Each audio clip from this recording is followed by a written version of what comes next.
Assalamualaikum warahmatullahi wabarakatuh. Alhamdulillah, berjumpa lagi bersama kami channel ilmu baru. Insyaallah saya akan membagi kisah tentang malaikat Jibril yang insyaallah akan kita sebarkan, kita sharekan agar semoga apa yang kita dengar nanti menjadilah ilmu baru bagi kita sebagai umat muslim. Alhamdulillah, semoga sahabat semua, kita diberkahi umurnya, dikabulkan segala hajat dan cita-cita kita, telah menggapai apa yang kita niatkan. Tidak lupa semoga kita selalu dalam dengan Allah dan dapat melaksanakan ibadah-ibadah yang telah ditetapkan oleh Allah dan Rasulnya. Amin amin ya rabbal alamin. Baik, kita akan membahas kita akan menceritakan tentang malaikat Jibril alaihissalam yang menggonceng tubuh kaum Nabi Saleh.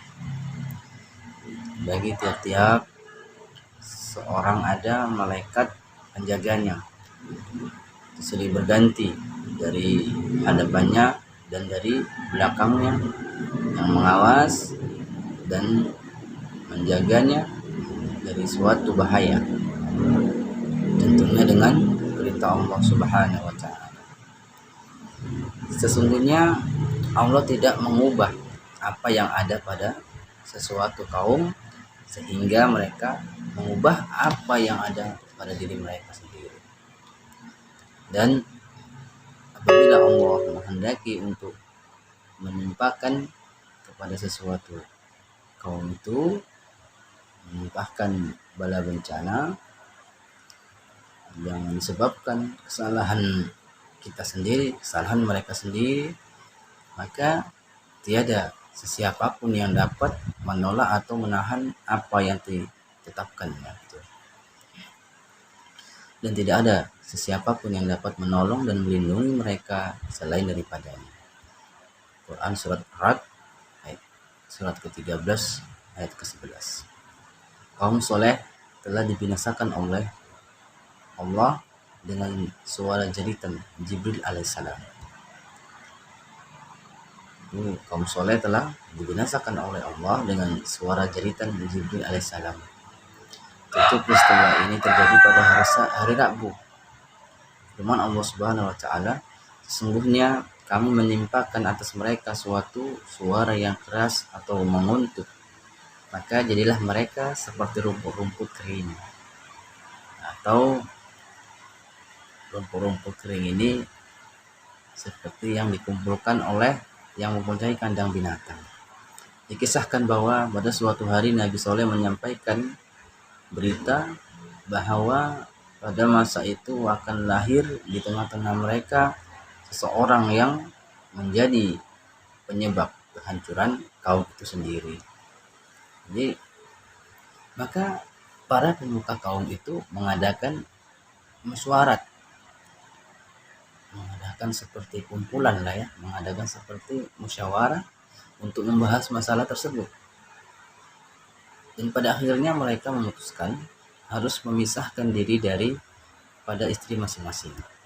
Jika ada yang hamil dan melahirkan anak laki-laki, maka harus dibunuh. Jadi keputusan mereka itu dijalankan atau disepakati dan diputuskan. Lalu salah seorang dari kaum mereka melahirkan seorang anak laki-laki. Namun mereka tidak sampai hati untuk membunuhnya, disebabkan keluarganya tersebut belum pernah mempunyai anak. Keluarga itu belum punya anak, dan anak itu bernama Qadaron.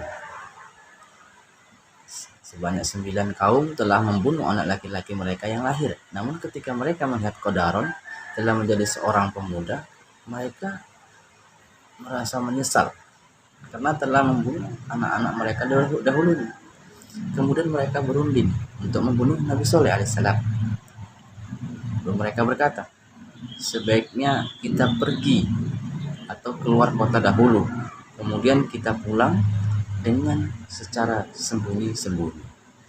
Jadi pada saat itulah Nabi Soleh kita bunuh. Lalu kita bersumpah dengan nama Allah, dengan kerabatnya, bahwa kita tidak membunuhnya. Lalu dengan nama Allah, dengan kerabatnya, bahwa kita tidak membunuhnya, dan kita tidak tahu sama sekali tentang pembunuhan itu. Ketika itu umur Qadaron 15 tahun. 15 tahun di saat mereka sedang minum arak. Mereka juga memerlukan air ya. Saat mereka sedang minum arak, mereka juga memerlukan air. Sedangkan pada hari itu merupakan giliran unta untuk mendapatkan air. Mereka sudah puas mencari air di tempat yang lain, namun tidak mereka temui satupun tempat air atau kantong air. Kemudian Qadaron berkata, menurut pendapatku lebih baik kita membunuh sahaja unta Saleh, sebab kita dalam kesukaran air. Jadi, mereka berniat membunuh untahnya Nabi Soleh karena airnya itu hanya punya Nabi Soleh. Maksudnya air itu akan diminum untuk unta Nabi Soleh.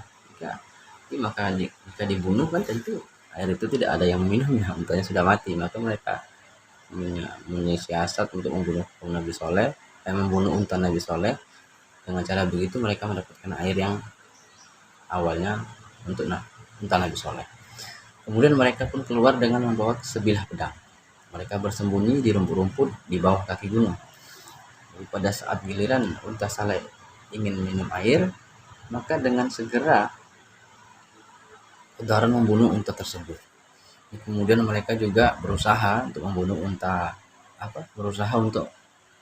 anak unta Nabi Soleh.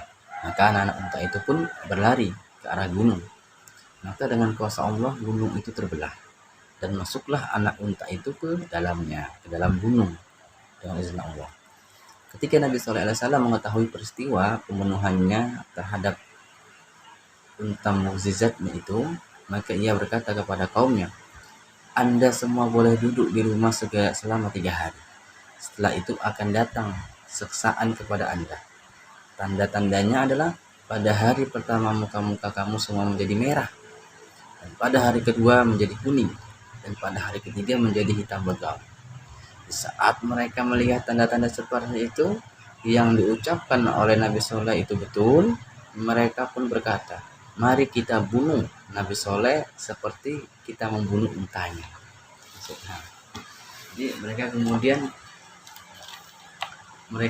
kemudiannya menuju ke tempat tinggal Nabi Soleh. Peristiwa itu terjadi pada hari Rabu. Kemudian Jibril AS datang sambil memegang tubuh-tubuh kota itu, lalu digoncangnya dengan sekeras-kerasnya. Jadi akhirnya dia menjerit dengan sekuat-kuatnya, sehingga mereka semua mati pada saat itu juga. Ya alhamdulillah. Begitulah gambaran betapa bahayanya minuman keras yang memabukkan.